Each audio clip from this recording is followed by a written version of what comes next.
Един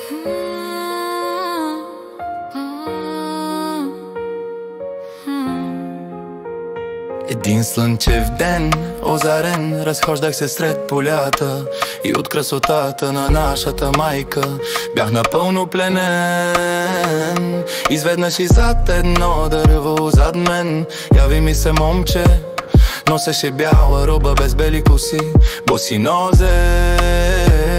И като по чудо живо лаврово венче погледна ме и каза: дете, повтаряш грешките, отдавна приключи с долните светове. Не се страхувай, разпери криле. А зад него изпод златни коси момиче с усмихнато ангелско лице. Посочи ме, нека спре, съдил те е разума, време е да те осъди собственото ти сърце.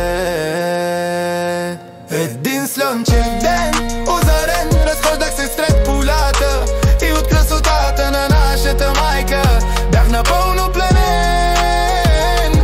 Изведнъж и зад едно дърво зад мен яви ми се момче. Носеше бяла роба без бели коси, боси нозе.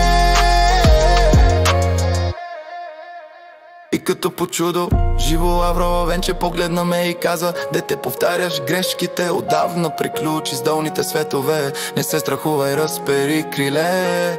А зад него изпод златни коси момиче с усмихнато ангелско лице. Посочи ме, нека спре, съдил те е разума, време е да те осъди собственото ти сърце. Един слънчев ден, озарен,